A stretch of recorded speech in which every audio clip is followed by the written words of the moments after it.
Welcome to our official YouTube channel Odisha job service. देखो friends, आज आपण ओडिशा खोर्धा जिले में सिक्यूरीटी गार्ड रो वैकेंसी टी आउट हो सारी, जहाँ कि ओडिशा समस्त जिलार पुरुष एवं महिला कैंडिडेट माने एई जॉब टी एलिजिबल होई परिबे। एथि सहित आपण क्वालिफिकेशन जदि आपण 10 पास कि 10 फेल करथिबे तबे आपण माने एई सिक्यूरीटी गार्ड नियुक्ति होई परिबे। बयस आपण मिनिमम 18 वर्ष रु 45 वर्ष मध्य होतिबा आवश्यक। ड्यूटी टाइम आपण 12 घंटा ड्यूटी प्लस 8 घंटा ड्यूटी आपण परिबे। हाइट आपण मिनिमम 5 फुट 6 इंच प्लस थिबा दरकार एवं वेट आपण 60 केजी प्लस थिबा आवश्यक। पोस्टिंग लोकेशन आपण खोर्धा जिल्लार जेकोसी इंडस्ट्री सेक्टर रे आपण ही पोस्टिंग टी रहिबो। सैलरी आपण जदि आपण 12 घंटा ड्यूटी करछोती 14000 प्लस आपण पाई परिबे। जदि 8 घंटा ड्यूटी करछोती 10500 प्लस ईएसआई ईपीएफ आपण पाई परिबे एवं ईयरली गोटे बोनस आपण पाई परिबे। शेष तारीख आपण जुलाई शेष मास सुधा आपण सीधा सड़क कंटाक्ट कर परिबे।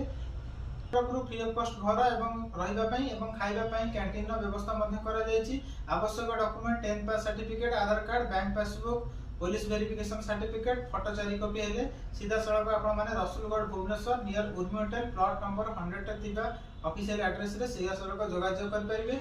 जदि किछि अधिक आपण जानिबा चाहउछन्ती दिया जायतिबा ऑफिशियली कांटेक्ट नंबर रे सीधा सड़क जोगाजोग कर परिबे।